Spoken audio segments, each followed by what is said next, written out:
میں بھی دفتر میں داخل ہی ہوئی تھی کہ یتیم خانے کا چوکیدار ہانپتا کانپتا ہوا اندر داخل ہوا اور گھبرائی ہوئی آواز میں پھولتی ہوئی سانسوں کے ساتھ بے ربط جملوں میں اپنی بات مکمل کرنے لگا۔ لیکن اس کی بات مکمل ہونے سے پہلے ہی میں سمجھ گئی تھی وہ آج پھر سے کیا کہنے آیا ہے، اسی لیے بغیر اس کی سنے فوراً سے پیشتر میں دیگر ملازماؤں اور عورتوں کے ساتھ دوڑ کر گاڑی میں بیٹھی اور ڈرائیور کو گاڑی تیز چلانے کا کہا۔ کچھ ہی دور جا کر ہمیں وہ عورت مل گئی جو آج کل میرے یتیم خانے پر نئی آئی تھی اور سب کی توجہ کا مرکز بنی ہوئی تھی۔ اس کا نام شائستہ تھا اور اولاد نہ ہونے کی وجہ سے شوہر نے گھر سے نکال دیا تھا۔ یہ دنیا بڑی شفاق تھی، کم از کم عورت کے معاملے میں تو یہ دنیا اور یہ معاشرہ ذرا سا بھی رحم نہ کھاتا تھا۔ شائستہ بھی معاشرے کی انہی عورتوں میں سے تھی جو اولاد نہ ہونے اور بانجھ پن کے تانے سہتے سہتے پہلے شوہر کے گھر سے نکالی گئی اور پھر ماں باپ کے در سے بھی ٹھکرا دی گئی۔ اس کا کوئی اپنا ٹھکانہ تو بچا نہ تھا، اسی لیے وہ میرے پاس اس یتیم خانے میں چلی آئی جو میں نے چھوٹے بچوں اور ان بے سہارا عورتوں کے لیے کھولا ہوا تھا جنہیں ان کے اپنے معمولی سی وجہ پر گھر سے بے گھر کر دیتے ہیں، اور ہم ایسی عورتوں کے لیے سہارا اور چھت فراہم کرنے کے ساتھ ساتھ انہیں کوئی نہ کوئی ہنر بھی سکھا دیتے تاکہ وہ معاشرے میں کسی پر بوجھ بننے کے بجائے خود کے پیروں پر کھڑی ہو سکے۔ شائستہ آج بھی وہی موجود تھی جہاں پچھلے کئی دنوں سے بھاگ بھاگ کر جا رہی تھی۔ یہ کسی فقیر کا آستانہ تھا جس کے باہر بڑے بڑے لفظوں میں لکھا تھا کہ بانجھ پن کا 100% مکمل علاج۔ میں نے عورتوں کی مدد سے شائستہ کو زبردستی گاڑی میں بٹھایا اور دوبارہ یتیم خانے واپس لے کر آئی۔ ہر چند کہ وہ آنے کو تیار نہیں تھی، لیکن اس کے سوا دوسرا کوئی راستہ بھی نہیں تھا۔ شائستہ کو آئے 20 دن ہو چکے تھے اور ان 20 دنوں میں یہ 10 مرتبہ سبھی لوگوں کی آنکھوں میں دھول جھونک کر بھاگ چکی تھی۔ آج بھی جب اسے میرے دفتر میں لا کر زبردستی عورتوں نے بٹھایا تو اس کا کہنا یہی تھا کہ وہ فلاں فقیر کے آستانے پر جانا چاہتی ہے۔ اسے یقین ہے کہ وہ بانجھ نہیں ہے اور فقیر کی دعا سے وہ ضرور ماں بن جائے گی۔ جب وہ ماں بنے گی تو اس کا شوہر اسے گھر میں آنے دے گا اور اس کی زندگی پہلے جیسی بہتر ہو جائے گی، جبکہ اسے کون سمجھاتا کہ کبھی بھی ایسا کوئی فقیر رہا ہی نہیں ہے، سب جھوٹ اور فراڈ ہے۔ ان ڈھونگی بابوں اور فقیروں پر اب زمانہ اعتبار نہیں کرتا، بلکہ یہ تو خود ہوس کے مارے گندے لوگ ہوتے ہیں۔ لیکن شائستہ یہ ماننے کو تیار نہ تھی۔ اپنے تئیں میں نے اس کا میڈیکل چیک اپ کروا دیا تھا۔ وہ ایک صحت مند عورت تھی اور ماں بن سکتی تھی۔ وہ بانجھ نہ تھی، بس قدرت کی طرف سے اس کی آزمائش تھی جسے وہ سمجھ نہیں پا رہی تھی۔ لیکن یہاں مسئلہ صرف شائستہ کا ہی نہیں، بلکہ آج تک تو یہ معاشرہ بھی نہیں سمجھ سکا کہ اولاد نہ ہونے میں سارا قصور عورت کا ہی نہیں ہوتا، کبھی کبھی مرد میں بھی کمی ہوتی ہے۔ یا اگر عورت اولاد نہ دے سکے تو یہ اتنا بڑا جرم نہیں کہ اسے ساری زندگی سزا دی جائے۔ لیکن دنیا والے بڑی آسانی سے سارا الزام عورت پر ڈال کر اسے مجرم بنا دیتے ہیں۔ شائستہ کو بڑی مشکل سے ہیلے بہانوں کے بعد عورتیں اپنے ساتھ باہر لے کر گئیں۔ جب وہ روتی کرلاتی ہوئی دروازے سے نکل رہی تھی، ایک لمحے کے لیے مجھے لگا وہ شائستہ نہیں بلکہ میں ہوں۔ وہاں شائستہ کی ممتا نہیں بلکہ میری ممتا رو رہی ہے اور چیخ چیخ کر زمانے سے کہہ رہی تھی کہ مجھ پر رحم کرو، میں بے قصور ہوں۔ لیکن میری فریاد سننے والا کوئی اپنا موجود ہی نہیں۔ شائستہ جا چکی تھی، لیکن اس کی وہ شبیہ اب تک مجھے دروازے میں نظر آ رہی تھی جہاں مجھے اپنا عکس دکھائی دے رہا تھا، کیونکہ میں بھی تو بانجھ تھی اور کبھی ایسے ہی میں بھی اولاد نہ دینے کے جرم میں گھر سے نکالی گئی تھی، اور میرے اپنوں نے بھی مجھے در در کی ٹھوکریں کھانے کے لیے اور زمانے کی سرد گرم برداشت کرنے کے لیے اکیلا چھوڑ دیا تھا۔ اس وقت میں بھی اتنی ہی مجبور اور لاچار ہو گئی تھی جتنی آج شائستہ تھی، اور میرے پاس تو دنیا میں کوئی ایک سہارا بھی نہیں بچا تھا۔ میں نے کئی راتیں سڑکوں پر گزاری، کچرے کے ڈھیروں سے ڈھونڈ کر گندا کھانا کھا کر پیٹ کی آگ بجھائی، کیونکہ میرا قصور صرف اتنا تھا کہ میں عورت تھی اور اولاد دینا میرے بس میں نہیں تھا، لیکن یہ میرا سب سے بڑا قصور قرار دیا گیا۔ ماضی کے پنوں کو پلٹتے ہوئے نہ جانے کیوں میری آنکھیں بھیگ گئی تھیں، لیکن آج جب کتاب ماضی کو میں کھول ہی بیٹھی تھی تو آدھی نہیں بلکہ پوری کہانی آپ کو سنانا چاہتی تھی۔ میرا نام نفیسہ ہے، دنیا آج مجھے نفیسہ درانی کے نام سے جانتی ہے، اور معاشرے میں اب میرا بلند مقام و مرتبہ بن چکا ہے۔ بڑے بڑے چیریٹی پروگرامز میں میرا طوطی بولتا ہے، اور رئیس لوگ خصوصاً خواتین مجھے لاکھوں کی ڈونیشنز دیتے ہیں، جس سے میرا یہ یتیم خانہ چلتا ہے جہاں سینکڑوں کی تعداد میں یتیم بچے اور بے سہارا عورتیں پل رہی ہیں۔ معاشرے میں میرا یہ مقام راتوں رات ہی نہیں بن گیا، بلکہ اس کے پیچھے ایک بڑی جد و جہد اور دل خراش داستان پوشیدہ ہے، جسے آج میں آپ کو سنانے جا رہی ہوں۔ جب میں نے اس یتیم خانے کی بنیاد رکھی تھی تو میرے پاس ایک بڑی دولت موجود تھی، لیکن میں نے اس دولت کو عیش و عشرت میں غرق کرنے کے بجائے کسی فلاحی کام میں لگانا مناسب سمجھا۔ میں نے معاشرے میں اپنے جیسی عورتوں کو سہارا دینے کی کوشش کی جو بغیر کسی جرم کے اپنوں کی دی گئی سزا کاٹ رہی ہیں۔ میں نے ایک اچھے کام کی شروعات کی تو رب نے بھی میرے لیے کئی در کھول دیے اور بہتر وسیلے بنا دیے۔ مگر ٹھہریے، فلاحی کام شروع کرنے سے پہلے میری زندگی اتنی بھی آسان یا پھولوں کی سیج کی مانند خوبصورت نہ تھی جتنی آج دنیا کو نظر آتی ہے۔ میں نے نچلے طبقے کے انتہائی غریب گھرانے میں آنکھ کھولی، جہاں میرے والدین غربت سے بھی نیچے کی لکیر والی زندگی گزار رہے تھے۔ ہم 8 بہن بھائی تھے اور ہمارا پیٹ پالنے کے لیے ابا کی کمائی بہت کم تھی، کیونکہ میرا باپ غبارے بیچتا تھا۔ وہ غبارے بیچ کر اتنا ہی کما پاتا جس سے ہم بمشکل 2 وقت کا کھانا کھاتے۔ ہم بہن بھائی مفلسی کی زندگی بسر کر رہے تھے۔ ہمارے پاس اکثر ہی تن پر لباس اور پاؤں میں جوتا تک نہ ہوتا۔ پیٹ بھرنے کے لیے بہت ہی کم کھانا ہمیں ملتا، جس سے مشکل سے پیٹ بھرتا تھا۔ رہنے کے لیے شہر سے باہر ایک جھگی آباد تھی، جہاں ہماری پرانی جھگی تھی۔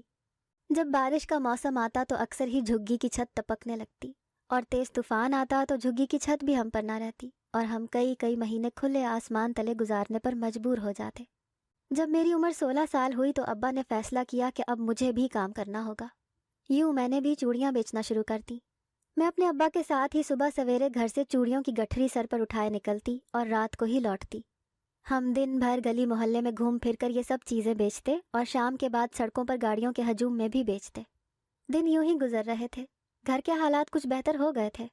اب میں اور ابا مل کر اتنا کما لیتے تھے کہ ہم سب کو پیٹ بھر کر کھانا مل جاتا تھا۔ ایک دن میں چوڑیاں سر پر اٹھائے اپنے ابا کے ساتھ سڑک کنارے کھڑی تھی کہ ایک گاڑی ہمارے پاس آ کر کھڑی ہوئی۔ اس میں سے ایک درمیانی عمر کا شخص باہر نکلا اور ہمارے پاس آیا۔ وہ اپنے حلیے سے خاصا امیر آدمی معلوم ہوتا تھا۔ اس نے میرے ابا سے کہا کہ آؤ تمہیں کھانا کھلا دوں۔ کسی کی طرف سے اچھے کھانے کی شاندار آفر سن کر میں اور ابا من ہی من میں خوش ہوئے اور ساتھ ہی ہمارے منہ سے رالیں ٹپکنے لگیں۔ اچھے کھانے کا تو نام ہی ہمارے لیے ایک خوشی کا احساس تھا۔ یہاں تو کوئی ہمیں اپنے پیسوں سے کھلانے کا بھی کہہ رہا تھا۔ میں اور ابا اس کے ساتھ ہوٹل کی طرف چل پڑے۔ اس شخص نے مجھے ہوٹل کے باہر ہی بیٹھنے کا حکم دیا اور بیرے سے کہا کہ میرا کھانا یہیں لا دے، جبکہ میرے ابا کو لے کر وہ اندر چلا گیا۔ اس شخص کے ساتھ نہ جانے میرے ابا کی کون سی باتیں چلتی رہیں، لیکن بیرے نے میرے سامنے کھانا لا کر رکھ دیا۔ زندگی میں پہلی بار ایک ساتھ اتنی ساری کھانے کی چیزیں دیکھ کر میری تو رال ہی ٹپک پڑی۔ میری تو آج عید ہی ہو گئی تھی اور میں وہیں بیٹھے بیٹھے جلدی سے سارا کھانا چٹ کر گئی۔ بیرے نے میرے کھانے کی رفتار دیکھ کر مجھے حیرانی سے گھورا اور مزید کھانا لے آیا۔ وہ بھی میں سارا کھا گئی۔ میرے کھانا ختم کرنے تک ابا بھی آ گیا تھا۔ میں نے دیکھا ابا بھی آج بہت حشاش بشاش اور خوش نظر آ رہا تھا، لیکن وہ شخص نظر نہیں آیا۔ بہرحال میں اپنے ابا کے ساتھ خوشی خوشی آج جلدی ہی گھر واپس آ گئی۔ گھر آ کر میں نے وہی کھانا اور سوکھی روٹی دیکھ کر اسے ہاتھ تک نہ لگایا، کیونکہ مجھے احساس تھا کہ میں آج ضرورت سے زیادہ کھا گئی ہوں۔ پھر میں نے اپنے بہن بھائیوں کو بھی آج کی ساری رودات سنائی۔ رات کو جب ہم سب بہن بھائی سو گئے تو ابا نے میری اماں کو آہستہ سے جگایا۔ آہٹ سے میری آنکھ بھی کھل گئی، لیکن میں چپ چاپ لحاف میں دبکی رہی۔ ابا نے اپنی جیب سے ایک بڑی نوٹوں کی گڈی نکال کر اماں کے سامنے خوشی سے رکھ دی۔ اماں جو کچی نیند سے جاگنے پر کچھ خفا نظر آتی تھی، اتنے سارے نوٹ ایک ساتھ دیکھ کر فوراً اٹھ بیٹھی۔ میری اماں کی تو آنکھیں حیرت سے باہر نکلنے کو تھی، جبکہ میں بھی آنکھیں پھاڑ پھاڑ کر اور لحاف کے کونے سے چھپ کر نوٹوں کو دیکھ رہی تھی۔ اماں نے اتنے سارے نوٹ دیکھ کر حیرت سے کپکپاتی ہوئی آواز میں پوچھا کہ یہ کہاں سے آئے ہیں؟ ابا نے جب اتنے سارے نوٹوں کے بارے میں بتایا تو میرے سر پہ مانو پہاڑ ہی ٹوٹ پڑا، جبکہ اماں نے تو باقاعدہ اپنا سینہ پیٹ لیا۔ میری اماں کو یقین نہ تھا کہ غربت سے تنگ آ کر میرا ابا ایسا بھی کر سکتا ہے۔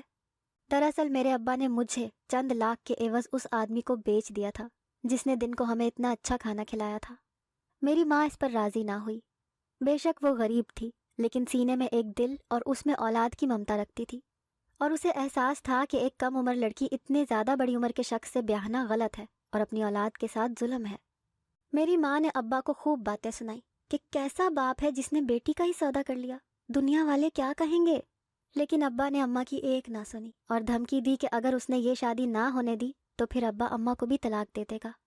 ماں بیچاری اس عمر میں کہاں جاتی، اس لیے طلاق کی بابت سن کر خاموش ہو گئی اور لحاف میں گھس کر خاموش آنسو بہاتی رہی۔ حیران تو میں بھی تھی کہ میرا کیسا باپ ہے جس نے اپنا پیٹ بھرنے کے لیے اپنے جگر کا ہی ٹکڑا بیچ ڈالا۔ اگلے دن ابا نے مجھے کام پر جانے سے روک دیا اور خود بھی نہ گیا۔ دن بھر اماں میرے پاس بیٹھ کر روتی رہی، لیکن ابا نہ جانے کہاں گم تھا۔ شام کو میرا ابا جب گھر واپس آیا تو ساتھ میں وہ آدمی اور ایک مولوی بھی آ گیا جو کل ہمیں اچھا کھانا کھلانے لے گیا تھا۔ وہ آج اس کھانے کی سود سمیت قیمت وصول کرنے آ گیا تھا۔ مجھے پہلی بار زندگی میں احساس ہوا کہ کوئی بھی شخص بغیر اپنا مقصد حاصل کرے آپ پر مہربان نہیں ہو سکتا۔ ابا نے اماں کو کچھ سامان دیا اور کہا جلدی سے مجھے تیار کر کے باہر لے آئے، کیونکہ آج ہی میرا نکاح ہے۔ اور یوں رات کے اندھیرے میں میرے نام کے ساتھ کسی اور کا نام جڑ گیا اور میں کسی کی بیوی بن گئی۔ جاتے سمے ماں مجھے سینے سے لگا کر خوب روئی دھوئی، جبکہ ابا اب بھی چہرے سے بڑا چمک رہا تھا اور مطمئن نظر آتا تھا۔ میں اس سیٹ کے ساتھ بڑی سی گاڑی میں بیٹھ کر ہمیشہ کے لیے اپنے گھر والوں کو پیچھے چھوڑ آئی۔ یہ بہت خوبصورت اور بڑا گھر تھا، لیکن جتنا بڑا گھر تھا اتنے ہی چھوٹے دل کے مکین تھے۔ اس گھر میں سیٹ کی بیوی اور ملازمین کی فوج رہتی تھی۔ مجھے پہلے دن ہی بتا دیا گیا تھا کہ اس گھر میں میری اوقات کیا ہے۔ میری حیثیت مالکن والی نہیں بلکہ ایک ملازمہ جتنی تھی۔ گھر میں لوگوں کا آنا جانا بہت تھا، لیکن کسی کو بھی نہیں پتا تھا کہ میں سیٹ کی دوسری بیوی ہوں۔ مجھے میرے شوہر کی پہلی بیوی نے صاف صاف بتا دیا تھا کہ مجھے اولاد دینے کے لیے لایا گیا ہے۔ اگر میں انہیں وارث دے دوں تو باقی کی ساری زندگی سکون سے گزار سکتی ہوں۔ میں نے بھی اپنے شوہر کی پہلی بیوی کے سامنے سر جھکا دیا۔ گھر پہ مہمانوں کا آنا جانا بہت زیادہ تھا۔ سارا دن میں ملازمین کے ساتھ گھر کے کام کرتی اور رات کو اپنے کمرے میں جاتی، جو کہ باقی ملازمین کے کوارٹر کے ساتھ ہی بنا ہوا تھا۔ وہاں سیٹ چلا آتا اور ساری رات عذاب بنائے رکھتا۔ یوں ہی دن رات گزرتے رہے اور 6 مہینے گزر گئے، لیکن میرے ماں بننے کے دور دور تک کوئی آثار نظر ہی نہ آتے تھے۔ میرے شوہر کی پہلی بیوی کو اب فکر ستانے لگی تھی۔ اس نے سیٹ سے کہا کہ وہ مجھے جلد سے جلد ہسپتال لے جانا چاہتی ہے، لیکن سیٹ نے کہا کہ وہ خود لے کر جائے گا، اور ایک دن وہ مجھے ہسپتال لے گیا۔ وہاں میرے مختلف ٹیسٹس ہوئے۔ مجھے کچھ اندازہ نہ تھا کہ میں ماں بن سکوں گی یا نہیں۔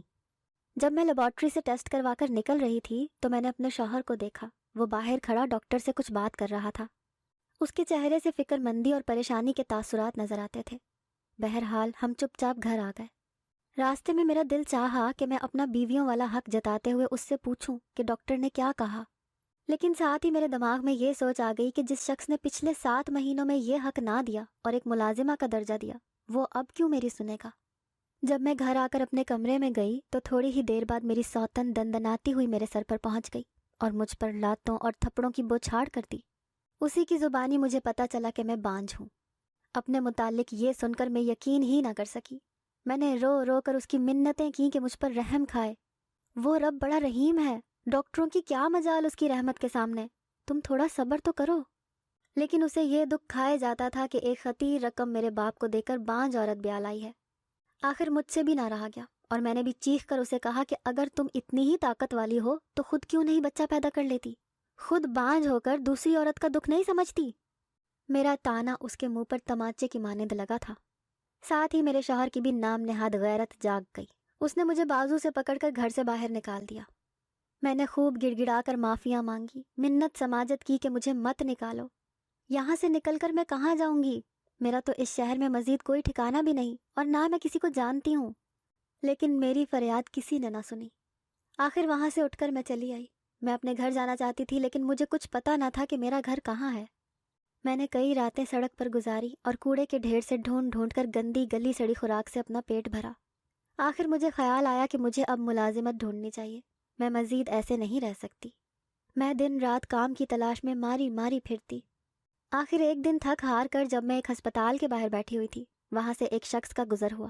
اس نے مجھے کہا کہ کھانا کھلا دوں، لیکن میں نے اس سے کام کی درخواست کی کہ مجھے کام چاہیے۔ وہ شخص مجھے اپنے ساتھ ہسپتال کے اندر لے گیا اور ڈاکٹر کے سامنے پیش کیا۔ وہ ڈاکٹر مجھے اپنے ساتھ مردہ خانے میں لے آیا اور مجھے بتایا کہ میرا کام آج سے مردہ خانے کی صفائی ستھرائی کرنا ہے۔ میں نے سوچا اب تک کئی زندہ انسانوں کے روپ دیکھے ہیں، اب مردوں کے ساتھ بھی رہ لیتی ہوں۔ کم از کم یہ انسانوں کی طرح ظلم نہیں کرتے، نہ زبان کے تیر چلاتے ہیں۔ پیسوں کی تنگی کی وجہ سے میں نے مردہ خانے میں صفائی کا کام شروع کر دیا۔ میں جس مردہ خانے میں کام کرتی تھی اس کے باہر ایک لنگڑا آدمی رکھوالی کرتا تھا۔ وہ لنگڑا آدمی میرے قریب ہونے کی بہت کوشش کرتا، لیکن میں زیادہ بات چیت نہ کرتی، بس چپ چاپ اپنے کام سے کام رکھتی۔ وہ لنگڑا اکثر میری صفائی میں مدد کرتا اور جب اپنے لیے کھانا لینے جاتا تو میرے لیے بھی لے آتا۔ اس کے حسن سلوک کی وجہ سے آہستہ آہستہ میں اس سے مانوس ہونے لگی اور اپنی زندگی کے حالات اسے بتانے لگی۔ وہ بھی میری زندگی کے بارے میں جاننے کے لیے بہت پرجوش تھا۔ ایک دن جب میں مردہ خانے کام پر پہنچی تو وہ لنگڑا آدمی بہت خوش نظر آیا۔ اس نے میرے آنے سے پہلے ساری صفائی کر دی اور مجھے آتا دیکھ کر فوراً میری طرف لپکا اور خوشی سے مجھے بتانے لگا کہ آج اس نے میرے بانجھ پن کا علاج ڈھونڈ لیا ہے۔ اس کی بات سن کر میں بھی خوش ہو گئی۔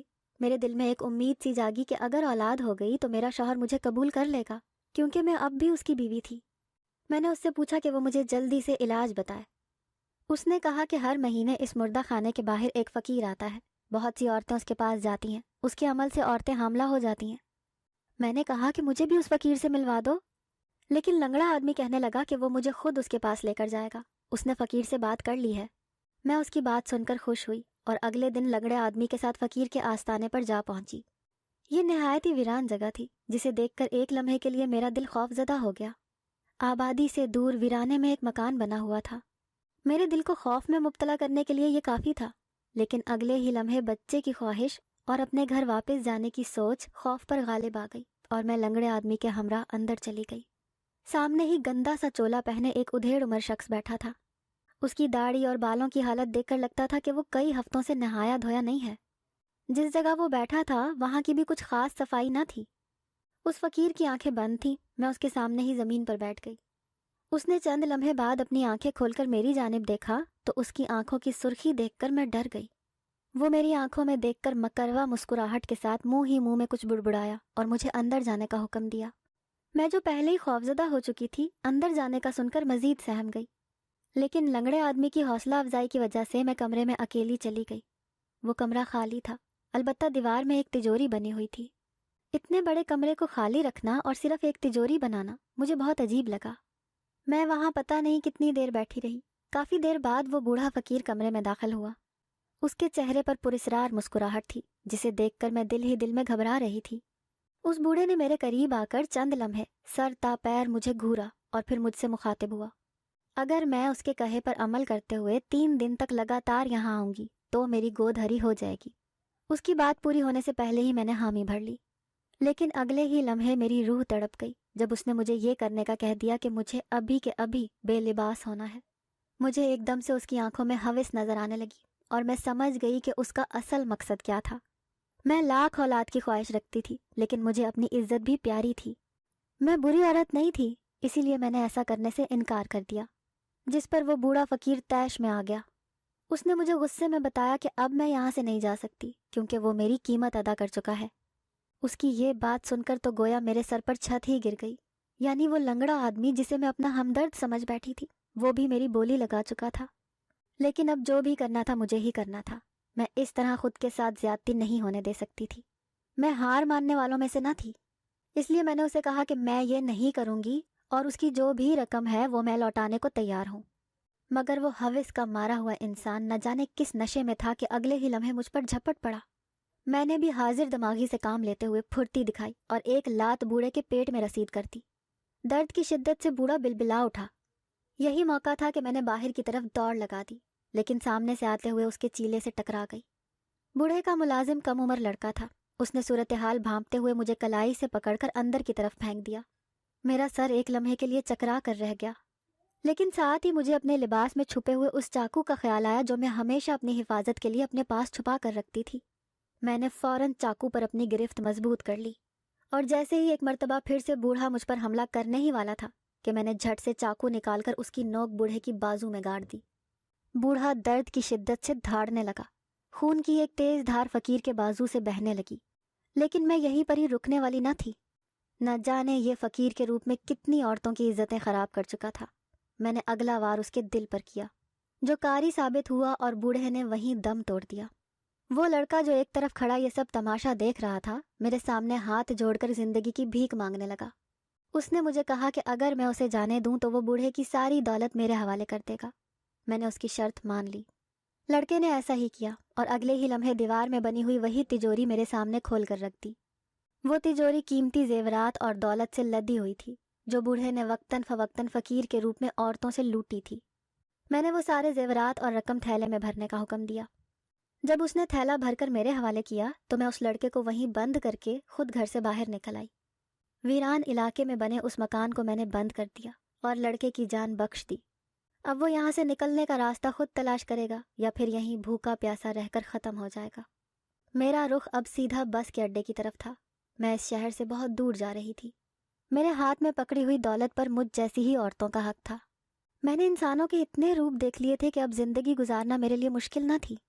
حاصل کی گئی اس دولت سے میں نے یتیم خانہ بنایا اور شہر بھر میں بورڈ لگائے کہ اب بے سہارا عورتیں میرے پاس چلی آئیں، یہاں انہیں سہارا اور باعزت زندگی فراہم کی جائے گی۔ میری اس چھوٹی سی کوشش میں رب نے میری بہت مدد کی اور سب کچھ آسان ہوتا چلا گیا۔ میری کہانی کا اختتام یہیں ہوتا ہے. اس سے زیادہ میرے پاس کہنے کو کچھ نہیں تھا. البتہ میری کہانی سننے والوں سے میرے کچھ سوالات ہیں. کیا بیٹی ہونا میرا قصور تھا؟ کیا بانجھ ہونا میرا قصور تھا؟ یا پھر عورت ہونا ہی میرا سب سے بڑا قصور تھا؟